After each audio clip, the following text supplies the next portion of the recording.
বছর শুরুর রাতেই ভয়াবহ এক অগ্নিকাণ্ডে প্রাণহানি হয়েছে বহু মানুষের। 2026-এর 1 জানুয়ারি রাত 1:30টার দিকে একটি জনাকীর্ণ বারে হঠাৎ আগুন ছড়িয়ে পড়ে।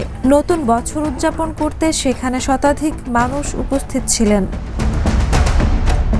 পুলিশ জানায়, আগুন লাগার সময় বারটি ছিল পুরোপুরি ভরা। এতে অনেকে গুরুতর দগ্ধ হন এবং ঘটনাস্থলেই কয়েকজনের মৃত্যু হয়। নিহতের সঠিক সংখ্যা নিশ্চিত করা না হলেও আন্তর্জাতিক গণমাধ্যমের খবরে অন্তত 10 জনের মৃত্যুর আশঙ্কা করা হচ্ছে। প্রাথমিকভাবে বিস্ফোরণের কথা বলা হলেও পুলিশ জানিয়েছে, আগুনের কারণ এখনও নিশ্চিত নয়। ঘটনার পরপরই বিপুল সংখ্যক পুলিশ, দমকলকর্মী ও উদ্ধারকর্মী সেখানে পৌঁছে উদ্ধার অভিযান শুরু করে। আগুন লাগার ঘটনাটি ঘটেছে সুইজারল্যান্ডের জনপ্রিয় একটি বার রিসোর্টে। পরিস্থিতি নিয়ন্ত্রণে আনতে পুরো এলাকা ঘিরে ফেলা হয়েছে এবং আকাশপথে চলাচল সাময়িকভাবে বন্ধ রাখা হয়েছে। ক্ষতিগ্রস্তদের পরিবারের জন্য সহায়তা কেন্দ্র ও হেল্পলাইন চালু করা হয়েছে। Jhuma Mridha, the news.